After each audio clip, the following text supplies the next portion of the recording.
Exactly 52 metres ఉందన్నమాట.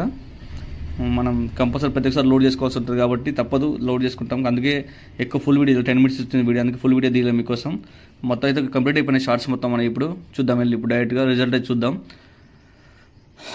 Result చూసినాక మీకు నేను ఎక్స్ప్లెయిన్ చేస్తాను అనమాట. సో ప్రతి ఒక్క షాట్ స్కోప్తో ఏంటంటే చాలా డెడికేషన్ ఉంటుంది అనమాట. స్కోప్తో షూట్ చేయాలంటే సో ఓపెన్ సైడ్ చేయడం చాలా సింపుల్, ఎందుకంటే దానికంత సెట్టింగ్స్ ఏముండవు, ఒకసారి సెట్ చేసుకుని సరిపోద్ది. బట్ స్కోప్ మాత్రం ఎవ్రీ సెకండ్ మన అబ్జర్వేషన్, మన బాడీ మూవ్మెంట్, మన బ్రీతింగ్, మన ఐక్యూ లెవెల్స్, మన ట్రిగర్ ఆపరేటింగ్ మొత్తం మీద డిపెండ్ అవుతుంది మన స్కోప్ అనేది.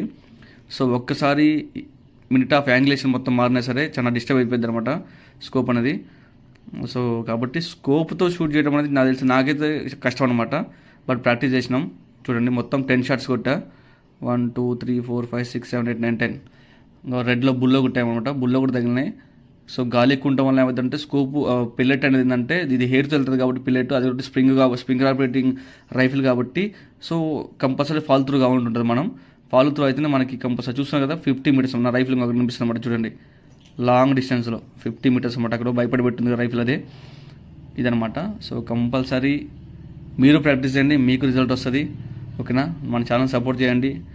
ఓకేనా, జై హింద్, జై జవాన్, జై కిసాన్.